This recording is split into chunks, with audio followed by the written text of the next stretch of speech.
Salut les amis, bienvenue dans cette nouvelle vidéo, j'espère que vous allez bien. Aujourd'hui on se retrouve pour le Oppo RX17 Pro, un smartphone commercialisé depuis aujourd'hui en France. C'est ni plus ni moins que le cousin du OnePlus 6T, il reprend notamment son excellent écran AMOLED avec une petite encoche, une encoche en forme de goutte, qui a 2-3 autres particularités qui sont assez sympathiques sur ce smartphone. Oppo, c'est plus un inconnu, ça fait partie du groupe BBK Electronics, et regroupe Vivo, Oppo et OnePlus, donc c'est vraiment un gros constructeur de téléphonie chinois. Ça permet de partager pas mal de composants et du coup d'économiser sur les coûts de ces composants pour proposer des smartphones à prix compétitif et avec des performances de haut niveau. On se retrouve tout de suite pour le déballage de ce smartphone. Comme d'habitude, posez-moi vos questions dans les commentaires, j'y répondrai très rapidement. Et surtout, n'hésitez pas à vous abonner à ma chaîne et à partager mes vidéos. On se retrouve tout de suite pour le test et le déballage du Oppo RX17 en version Pro.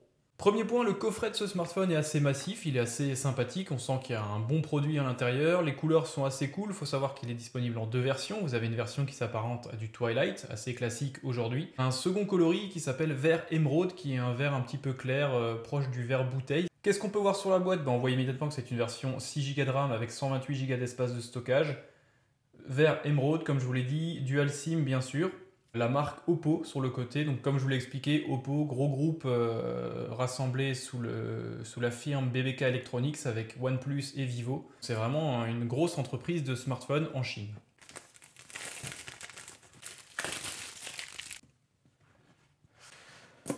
Coffret assez sympathique, comme d'habitude on tombe directement sur le smartphone.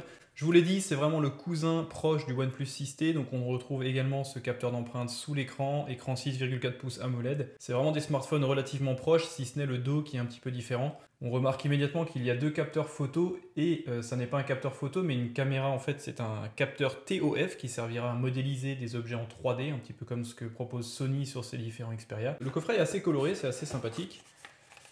On retrouve une grosse boîte. Alors on retrouve un bumper. Cette fois-ci, ça n'est pas un bumper parfaitement translucide. Il est translucide, mais il tire un petit peu sur le bleu. Est-ce qu'il est adapté systématiquement à la couleur choisie? Comme je vous le rappelle, c'est du vert émeraude que j'ai pris. Est-ce que la version Twilight a une coque un petit peu dégradée? Je ne sais pas. Néanmoins, elle est assez colorée, assez sympa. Ça semble être du caoutchouc plutôt robuste. Ensuite, on trouve un extracteur de SIM avec la forme, bien sûr, Oppo, comme d'habitude.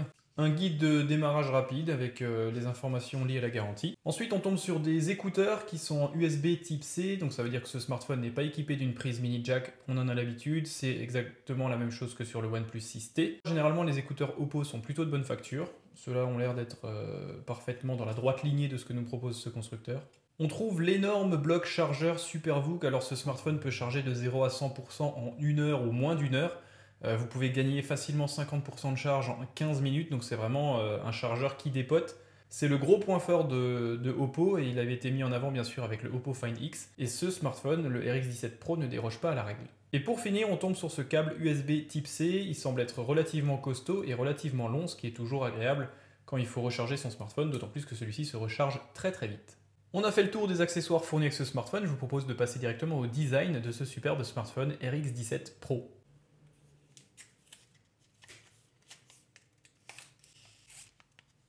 On se retrouve devant ce superbe smartphone, honnêtement je le trouve vraiment joli, je viens à peine de le déballer, je l'ai reçu et je l'ai déballé directement aujourd'hui, donc je ne l'ai pas encore vu avant vous. Comme je vous l'ai expliqué, c'est une version vert émeraude avec un effet sur le verre, un effet de traitement assez sympathique, tous les reflets sont un petit peu en S, comme ça je pense que vous les voyez relativement bien à la caméra. Le verre est plutôt foncé, c'est un verre assez agréable, du coup il ressort pas forcément bien à la caméra, néanmoins c'est vraiment une couleur sympathique qui s'apparente un vert bouteille un petit peu plus sombre. Le dos est très joli, si ce n'est l'excroissance liée à l'appareil photo, je pense que vous la voyez.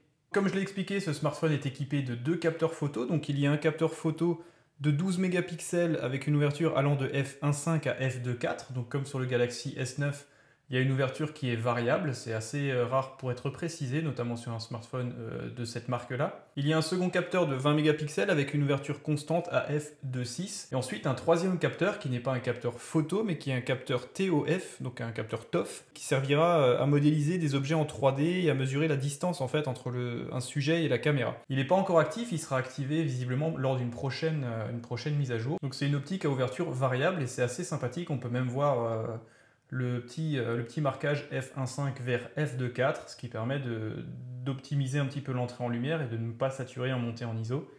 pour avoir des photos un petit peu moins bruitées, ce qui est toujours très agréable. Ensuite, le dos, bien sûr, pas de capteur d'empreinte, parce que celui-ci se trouve sur l'écran. Donc le dos est plutôt joli, plutôt bien fini. Les reflets sont vraiment du plus bel effet. C'est un smartphone qui est vraiment sympa, joli, bien fini.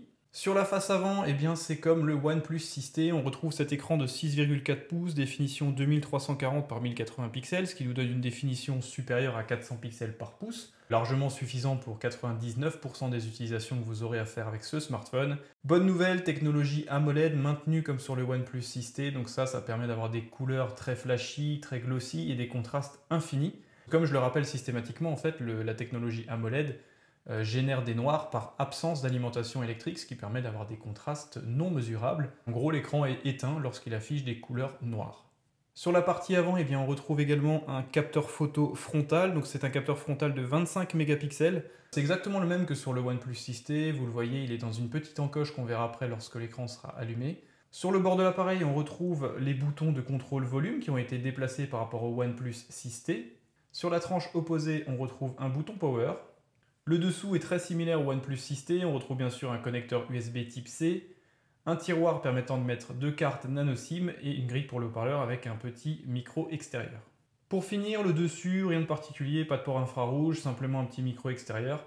Voilà pour la présentation, donc c'est un smartphone qui est vraiment agréable. C'est un smartphone qui n'est pas très lourd, 180 grammes. Il fait une dimension de 157,6 mm, 74,6 mm de large et 7,9 mm d'épais. C'est des proportions qui, fin 2018, sont plutôt acceptables. Je vous laisse un petit peu apprécier son écran. Moi, en attendant, je vais vous parler de ses caractéristiques techniques. Donc, c'est un écran, comme je l'ai expliqué, de 6,4 pouces, définition Full HD+, technologie AMOLED. Ça permet d'avoir des superbes couleurs et des superbes contrastes tout en économisant l'énergie, notamment sur l'affichage du noir. Processeur, c'est le premier smartphone à être commercialisé avec le Snapdragon 710, à ne pas confondre avec le Kirin 710 qui porte le même nom, mais qui est fabriqué par Huawei, et avec un GPU Adreno 616. C'est vraiment des nouveaux venus dans le milieu haut de gamme, et c'est un processeur qui se veut relativement performant et peu gourmand en énergie. Il est couplé à 6 Go de RAM, donc c'est une fiche technique qui est plutôt costaud, même si elle n'est pas aussi costaud que celle présente sur le OnePlus 6T. Ce smartphone pourtant est vendu 599 €, donc il est vendu plus cher que deux des premiers modèles du OnePlus 6T. Oppo a toujours pratiqué des prix un petit peu incompréhensibles, c'était déjà le cas avec le R15 Pro qui était bien cher par rapport à la fiche technique qu'il embarquait. Les capteurs photo, j'en ai déjà parlé également, mais je vous le rappelle, 12 mégapixels avec une ouverture variable de f1.5 à f2.4, ce qui permettra de jouer sur l'entrée en lumière et sur le bokeh, donc la zone de mise au point et le flou d'arrière-plan. Le second capteur est un capteur de 20 mégapixels avec une ouverture de f2.6 qui permettra de faire des photos notamment en portrait. Et enfin, le troisième capteur est un capteur TOF qui se trouve également à l'arrière, qui va être utilisé simplement pour faire de l'analyse et de la matérialisation 3D des images, et qui va également entrer en compte dans le calcul de la distance entre le sujet et l'appareil. Il n'est pas encore activé, ce capteur devrait être activé lors d'une future mise à jour logicielle selon Oppo. En termes d'autonomie, cette fois-ci, je vous en ai déjà parlé, c'est vraiment les champions du monde de la recharge. Comptez 15 minutes pour atteindre facilement 40 ou 45% de charge et comptez moins d'une heure pour arriver à 100%. Pourquoi et comment ils ont fait ça? Eh bien déjà avec un bloc chargeur très performant. Et en plus, ils ont décidé de diviser la batterie de 3600 mAh en deux batteries de 1800, ce qui permet une vitesse de charge bien plus rapide et ça permet d'optimiser le temps de charge de l'appareil. En termes de connectivité, eh bien sûr, il est en Bluetooth 5.0, il supporte le NFC. Donc là, c'est vraiment un smartphone qui est au goût du jour. Bien sûr, le maintien de la connexion en USB type C est un gros point fort. Ça n'avait pas été le cas sur le Oppo R15 Pro. Donc là, on est en USB type C, c'est vraiment très bien. Comme pour le OnePlus 6T, on retrouve le capteur d'empreinte sous l'écran. Alors si c'est une technologie qui ne vous convient pas vraiment parce qu'elle est un petit peu différente de celle classiquement utilisée, vous avez bien sûr toujours le déverrouillage facial qui est disponible. Néanmoins, je trouve que ce capteur fonctionne assez bien. Je le trouve peut-être même un petit peu plus performant que sur le Huawei Mate 20 Pro, pourtant vendu bien plus cher. Finalement, moi qui ai l'habitude aujourd'hui d'en utiliser, j'ai pris le pli et je trouve que ça fonctionne finalement aussi bien que tous les autres capteurs. C'est simplement des habitudes à revoir. Vous me le demandez souvent, oui, vous pouvez poser un film de protection ou un verre de protection sur cette technologie de déverrouillage capteur d'empreinte sous l'écran. Ça ne pose pas de problème, ça peut néanmoins ralentir légèrement le temps de déverrouillage, mais ça ne va pas empêcher le déverrouillage. Comme vous voyez, l'écran est protégé par un film plastique mis à la sortie d'usine, donc je vous conseille de le garder si vous pensiez rajouter un film. Néanmoins, ça n'altère en rien l'utilisation du capteur d'empreinte. L'écran, j'en ai déjà parlé, c'est un écran AMOLED définition Full HD+, avec des bordures relativement fines. Il y a simplement cette petite encoche sur le haut qui est vraiment agréable à regarder. Elle loge simplement l'appareil photo. Et sur le bas, on a un menton qui est également relativement fin. Honnêtement, c'est vraiment agréable. Il y a une très bonne optimisation de la face avant. Le seul point noir en termes de navigation sur ce smartphone, c'est qu'il n'est pas possible d'utiliser la navigation gestuelle. Il faut qu'on se contente des 3 boutons classiques Android, alors qu'on sait que les versions chinoises et indiennes sont systématiquement disponibles avec la version gestuelle. Je ne comprends pas pourquoi Oppo ne pratique pas ce genre de choses en Europe. Pourtant, on a l'habitude de faire ça sur Xiaomi et sur d'autres marques, et ça fonctionne vraiment plutôt bien. C'est quelque chose qui donne une identité au smartphone et qui sort un petit peu du carcan et de l'étau Google, qui permet un peu de naviguer différemment. Et en plus, ça permet également de dégager le bas de l'écran pour garder encore un petit peu plus de place d'affichage. Là, ça n'est pas possible, j'ai un petit peu fouillé dans les réglages et je ne sais pas pourquoi. Est-ce qu'une prochaine mise à jour permettra de naviguer de manière gestuelle? Je l'espère. Ce smartphone tourne sur Android en version 8.1.0. Vous le voyez, c'est un processeur Snapdragon 710, 6 Go de RAM, j'en ai déjà parlé. Capacité de stockage 128 Go d'origine avec 106 Go disponibles une fois que vous avez installé quelques applications et que vous venez de le démarrer. La surcouche, c'est bien sûr ColorOS en version 5.2. Certains n'aiment pas, moi je suis assez fan, comme je vous le dis à chaque fois, ça fait partie un petit peu de la politique, mais également de l'ergonomie du smartphone et aussi de sa personnalité finalement. C'est un petit peu un travail commun qui est fait entre la partie hardware et software. Donc moi je trouve que les icônes, même s'ils sont un petit peu colorés, on se croirait un petit peu sur le Oppo Find X parce que finalement c'est la même surcouche. Moi je trouve que ça change, ça fait plaisir et c'est bien plus édulcoré et agréable à l'œil que la version Android stock version One que je trouve un petit peu grisâtre et un petit peu tristounet. Voilà pour cette présentation rapide du Oppo RX17 en version Pro. Je le rappelle, il est disponible depuis aujourd'hui, 599 €. Vous aurez droit à un très beau smartphone qui sort un petit peu de l'ordinaire, qui est encore un petit peu plus rare que le OnePlus 6T. 128 Go d'espace de stockage, 6 Go de RAM. Vous avez le nouveau processeur Snapdragon 710 qui en a sous le pied. Ne vous fiez pas à ses apparences, de ses apparences milieu de gamme. Le capteur photo avec ouverture variable, ça c'est vraiment le gros point fort de ce smartphone. Les premiers tests en photographie sont plutôt bons.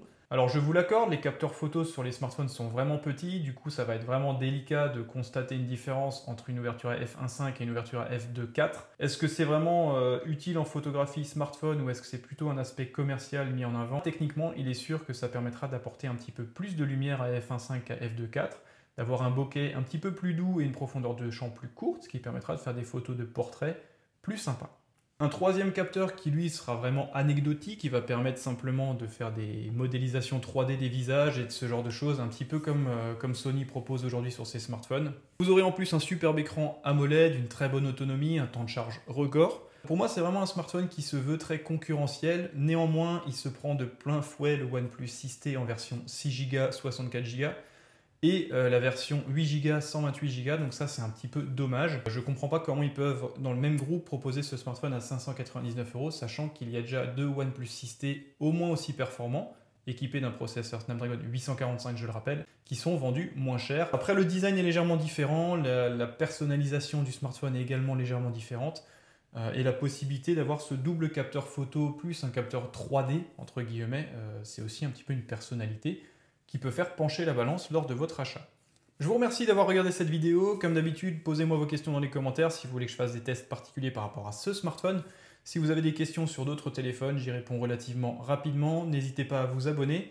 Il y aura encore plein de vidéos, plein de tests. Il y a notamment le Xiaomi Redmi Note 6 Pro qui arrive sur la chaîne. J'aimerais aussi faire un test sur leur trottinette, la Xiaomi M365 que j'utilise depuis aujourd'hui une semaine. Voilà, donc comme d'habitude, restez comme vous êtes, abonnez-vous et on se retrouve très bientôt. Merci.